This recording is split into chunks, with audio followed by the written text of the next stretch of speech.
My name is Peter Shankman. You are watching Behind the Brand. Hi, I'm Bryan Elliott. Welcome to another edition of Behind the Brand. Today I'm here in New York City with best-selling author and entrepreneur Pete Shankman. Peter, welcome to the show. Bryan, thanks for having me. Peter, I usually ask my guests, how'd you get this job? I got very lucky, I think, countless times, like in a row.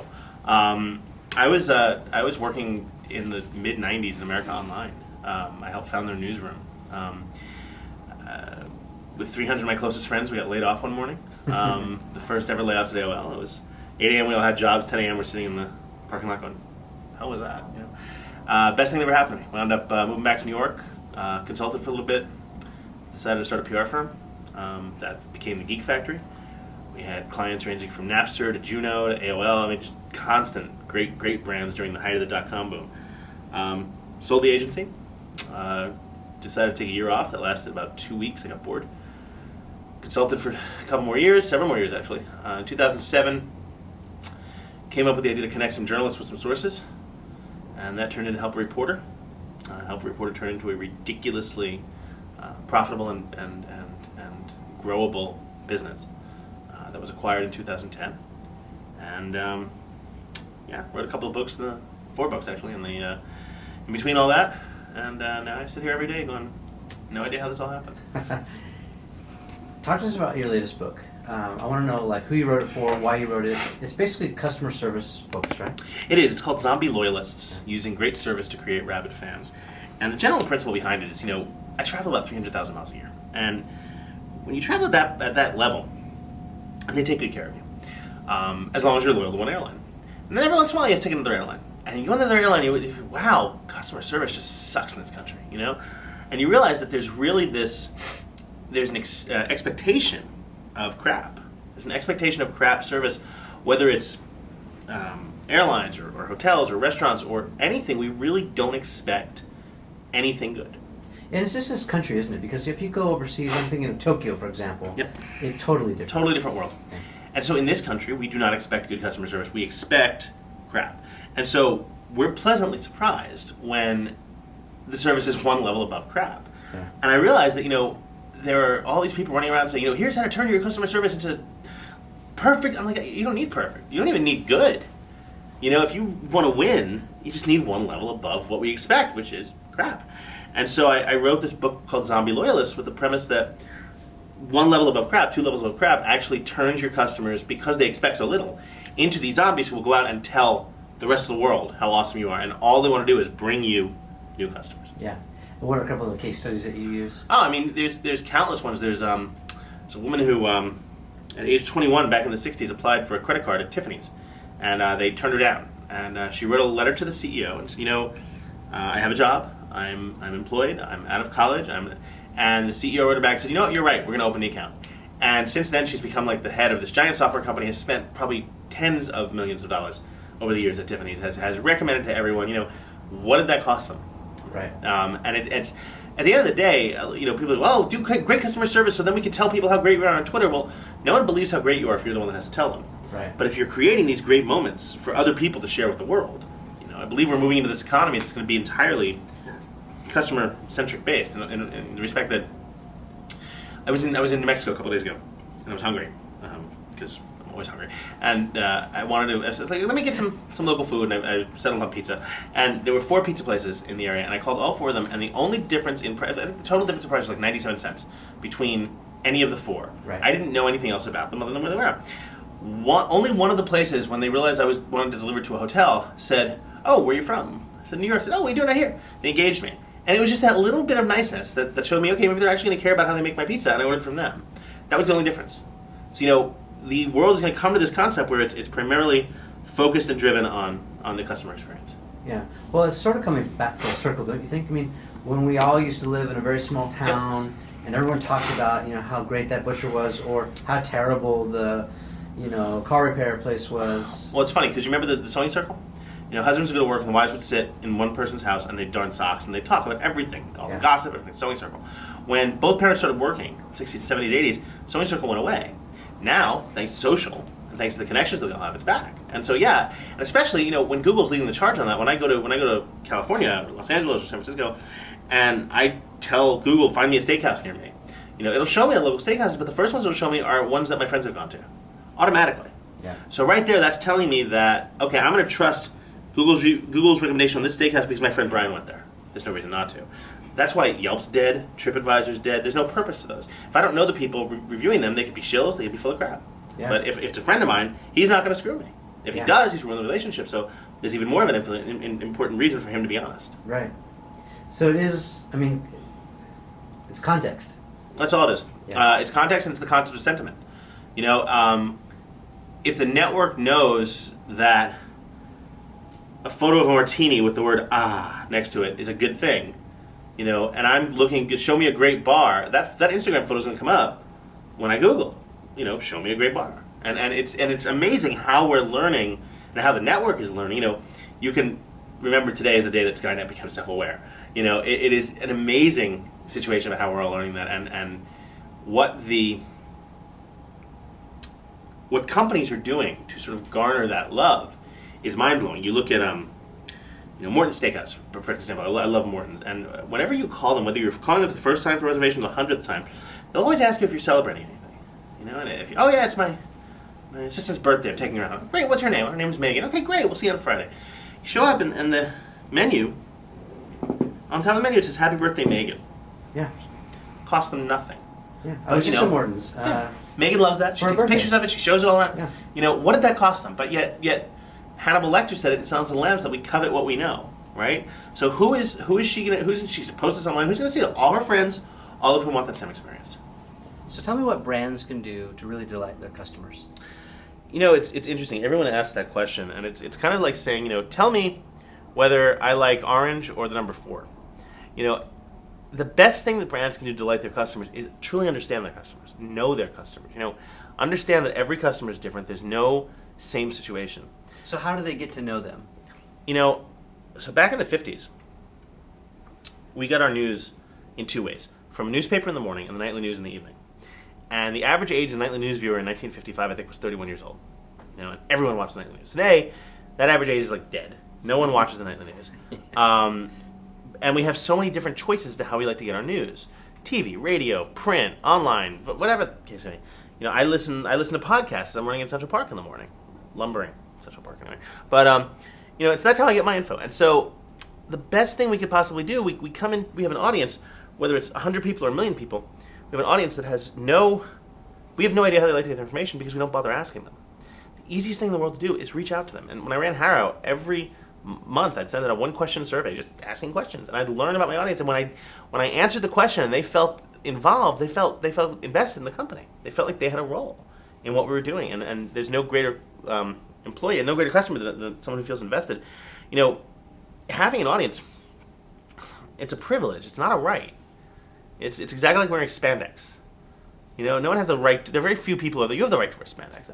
I don't have the right to wear it. I can wear it during a race, but then as soon as the race is over, they make me switch back into a t-shirt. But, you have to understand that it's the same thing with an audience. It's a privilege to have an audience. And all you have the right to do is try and create great content and create great stuff and create reasons for your audience to stay. You don't have a right to that audience. I think you're spot on. And I think there's probably a misconception, misunderstanding that if we have an audience, that we own that audience, and we don't, right? Like we're not even renting that audience. That audience goes. We're getting like a viewing of that audience for as long as we produce good stuff. And the second we don't produce that good stuff, they're out of here because it's never been easier to switch. In the 50s, if you wanted to change banks, it took 3 weeks, and not only take 3 weeks, but you had to visit like 5 times. If you were a guy, if you were the wife, forget it. You had to bring your husband in. Right? Yeah. Today, on like TD Bank's website, there's a big button that says "Switch to us," and 3 clicks, you've moved your entire family fortune from one bank to another. There is no loyalty anymore. The loyalty is built and garnered by creating great stuff. Other than that, it doesn't exist. So it's a lot of people talked about that race to the bottom. That you don't want to win that race. Price is the easiest thing to imitate. Yeah, it's so not about price anymore. There's so little difference, and it's going to keep getting that way. Well, sometimes it is about price. But I guess the argument is, do you really want those? Well, that's the thing. You don't want those customers. Right. I look at the customers. There's so many people out there. We're going to give away something on Twitter. Just sign up and follow us. Yeah. That doesn't provide you with quality customers. That provides you with cheap people that want to win free shit. Yeah. That doesn't breed loyalty. No, I'd much rather see. But on the flip side, companies go out of their way to avoid breeding loyalty because they're stupid.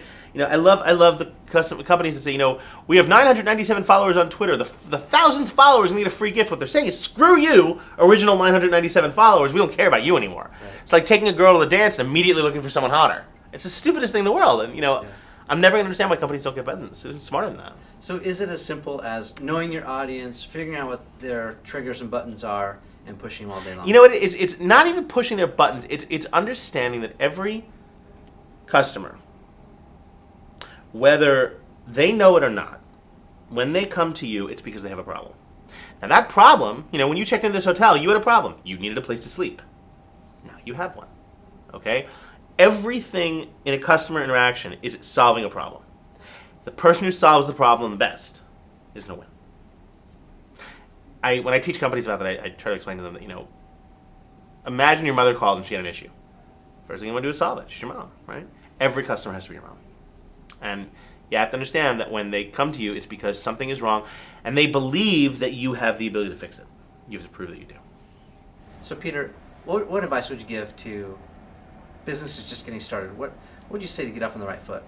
You need to understand that you do not control the direction of your business. Your customers do, and only your customers do. And they will tell you what they want, and if you're not giving to them, they'll go somewhere else. You're going to make mistakes. That is expected. No one's going to give you crap for making mistakes. They're going to give you crap for how you react if you don't fix the problem. You need to be relevant, transparent. You have to learn how to communicate. My God, one out of every two... I did a brief study. This comes from something I did last year. One out of every two corporate homepages in America has a spelling or grammatical error on the homepage. What the hell is that? How am I going to trust you to fly me somewhere, put me up in a hotel, buy a car, wash my cat, if you can't spell? Bad writing and bad communication is killing America. Pay attention to the basics. There's an editor I once knew had a great quote: "Be brilliant at the basics. Everything else will fall into place." Very, very true. So, I think it's Seth Godin that talks a lot about the chefs, the cooks, and the bottle washers. Basically that, we put these bottle washers are often disrespected. The cooks just do what the chef tells them to do, and then the chef's in charge, and usually it goes horribly wrong. Why are we still putting our most important people in the front lines and paying them the least and disrespecting them the most? Why is that still happening? There's a great story about meatloaf. It's actually not the singer, but the actual food. A daughter and her mother are cooking a meatloaf, and the mother shapes the meatloaf, and before she puts it in the pan, she slices off a 1/4 inch on each side. And the daughter says, "Mommy, why are we doing that?" And she goes, "I don't know. Let's call Grandma." And Grandma says, "It's what I always did. Let's call your great-grandmother." And they get the great-grandmother in a nursing home, and they go, "Grandmother, why do we cut off the..." She goes, "I don't know why you did it. I did it because I didn't have a big enough oven." We like to keep the status quo. We rarely change things. And the problem is that if we do things always the way it's been done before, that only applies in a vacuum. If the rest of the world has changed, again, when I worked in America Online, they made us go down to the customer service floor once a month. That was the most brilliant thing they could do, because we were reminded that, hey, not everyone lives on T3 pipes. They have 1,200 baud modems in their trailers. And we have to make content that works for them as well. Yeah. So it was an incredible wake-up call. Let's get a little bit personal for a second, if that's okay. Sure. What mistakes have you made in business? And I asked that from the point of view of, not to focus on the negative, but really what you learned from it. What's the hindsight now?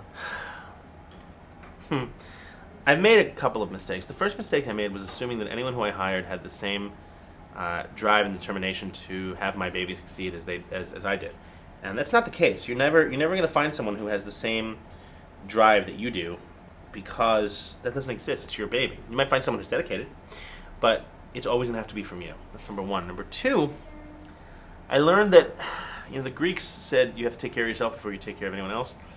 I think I took way too long in my life to learn who I was and what my strengths and weaknesses were, and tried to do everything.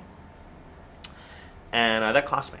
I think if I did it again, I would be very aware of sort of who I am, what I'm doing, and what I'm good at, what I'm not good at, and I would assign people to do things I'm not good at. What did it cost you?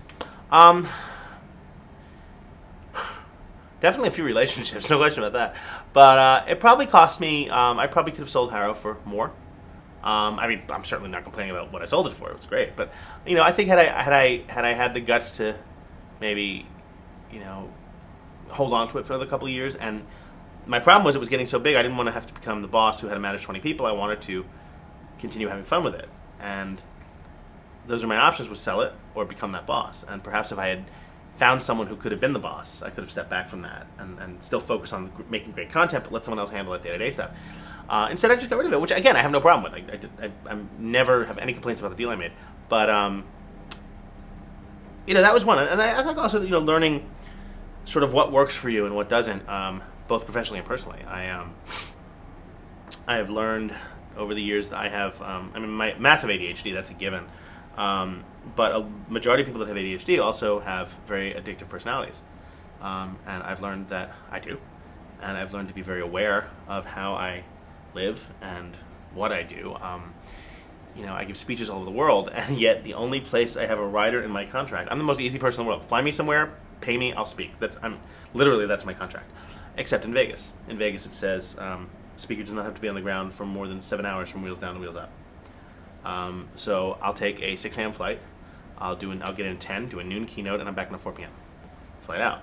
Vegas is not a good place for me, and not even so much as I like to gamble. I really don't that much, but it's one of those places where, unlike New York, where you can sort of get everything you want, in Vegas it's literally delivered to you, and you just, for someone who's ADHD who constantly needs something to do, there's no place like stimulation like Vegas. And, okay, let's play blackjack. And the drinks are free. And this is, 18 hours later, yeah, it's like a fucking hangover. I'm like, okay. So, you learn what works for you and what doesn't. Yeah. Interesting. What's something about you, I know you have a lot of fans, what's something about you that maybe your fans or some of the people around you don't know about you? We were talking off camera about the fact that you went to performing arts school. I didn't know that. Yeah, I went to high school performing arts. I'm a vocal major. I sang, graduated with Marlon Wayans and Omar Epps.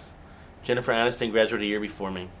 And we used to use it as a badge of honor, like all these really awesome people that graduated high school. And then, like 7 or 8 years ago, Nicki Minaj graduated from LaGuardia. Fucked it up for everyone else. But it was like this. LaGuardia was awesome. I had a great time there. And then, what don't other people know about me? I have a massive, massive imposter complex.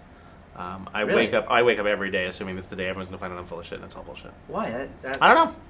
Probably from, growing up, bad self-image, fat kid, fat Jewish kid, whole thing. Never really goes away. Years of therapy has helped tremendously, but it's never truly gone. I have a wife who, she's psychotic because she's, that's what wives are, just in principle, and so are husbands. But she's hot as hell, right? She's creative director at Saatchi.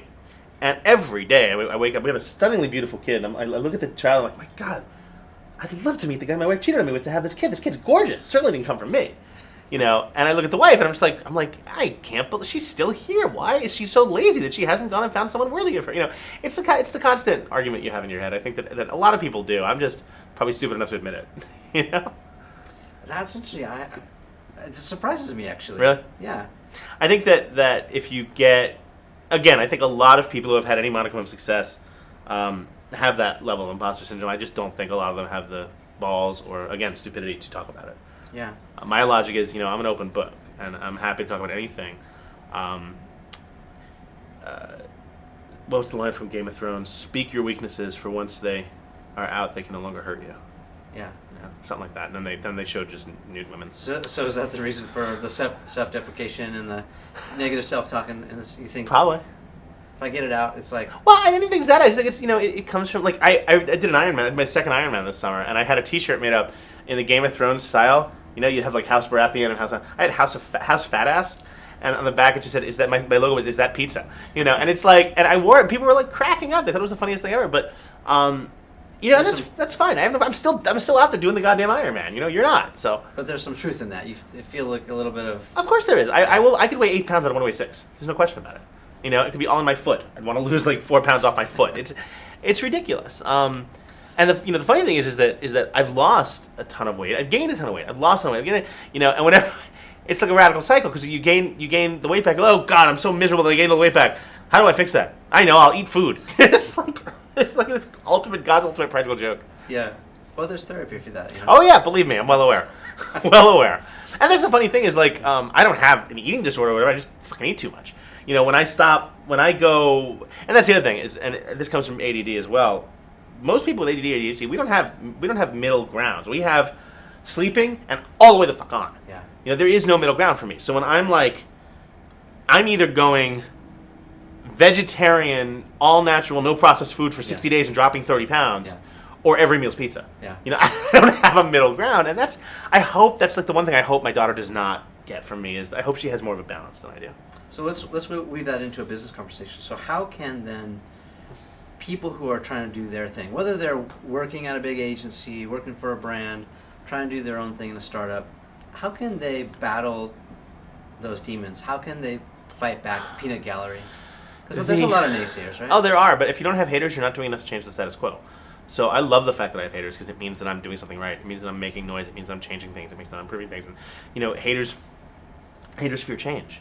Are you listening and reading the comments? Oh, God, yeah.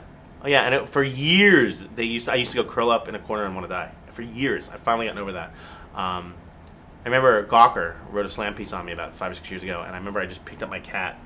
And I'm like, I don't care what anyone says, I have a cat. You know, and I'm like, I have a cat, your argument's invalid. And but you know, you learn that you take the wisdom away from the naysayers who actually have something to say, and the ankle biters, you just let them go. Yeah. So if there is some truth to it, you take it to heart. Of course, yeah, and try to learn from it. Yeah. And the worst part for me is not so much like when people give me shit, I don't care anymore. The worst part is like my mom has a fucking Google alert on my name. It kills me. I always try to sneak into her email like, at least once a month and delete the Google alert. She always makes another one. I'm like, Mom, I promise I'll send you good stories. You don't need to see the bad ones, you know. But I mean, overall, it's not that bad. Overall, I think most of the stuff that comes out is pretty decent. And it's so funny because like just yesterday, I gave this speech in Albuquerque, and the Albuquerque Journal Review, whatever the newspaper is this morning, had a huge article on me, all complimentary. You know, they interviewed people. Oh, best speaker I ever heard. And I'm just like, you know, I take that, and I smile, and I digest it and enjoy it for a couple seconds. God, they haven't heard many speakers. You know, it's like the negative self-talk. Exactly. Well, it's tough. You know, it's tough when other people are saying stuff, but it's I think even tougher when you're trying to. I'm my own worst critic, and most successful people are. You know, I always people ask what's the one bit of advice you can give for business, and I always tell them never believe your own press, good or bad, and always stay humble. The day that I sold HARO, I came home after the announcement was made.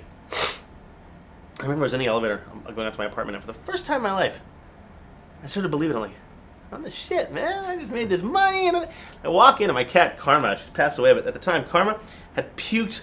When I say all over the living room rug, I don't mean like, I mean all, like she must have done nothing but go in a back and forth motion for 14 hours puking.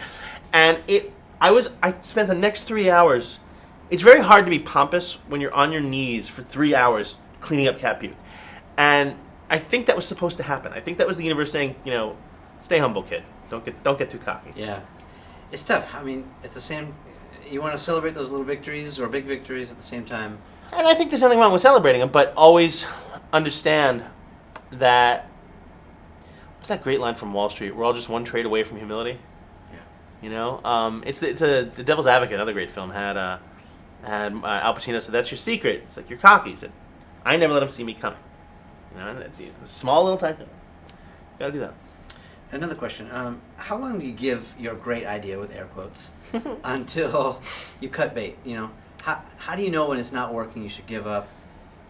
I think the easiest way to answer that is it has to come from the gut. The only times I've ever really screwed up in my life is when I haven't listened to my gut. When I listen to my gut, everything really seems to go well. It's when I don't do that, and I figure out, and I ignore the baseline in my system that's saying do this or don't do that. When I don't do that, when I ignore that, I wind up screwing up. You know, we're given instincts for a reason. Don't walk down that dark street. You know, I've done actually some research on this. It's fascinating what happens when your body senses danger, just in terms of a chemical reaction. It pulls more blood in the legs so you can run faster.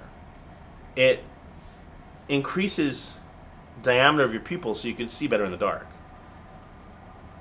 If the body has been trained for millions of years to do all this shit, who the hell am I to ignore that when my gut says don't do something? Yeah. That's pretty damn ballsy for me to say, you know, no, I think I'll ignore millions of years of evolution and walk down that dark street. You know, I deserve to get knifed. Yeah. Well, what do you say when some of that is in our head? Like, we are putting the blocks there, right? You have at the end of the day, only you know if it's time. And, you know, go into a vacuum chamber and say, okay, ignoring the haters, ignoring what's in my brain, should I continue this? And if you have the belief that you should, by all means, scratch, bite, steal, do everything you can to make it work. What's the most difficult thing you've ever done? Huh.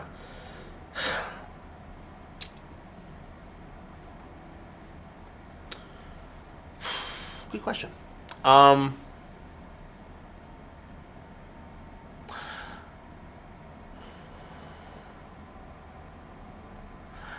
debating how honest I want to be.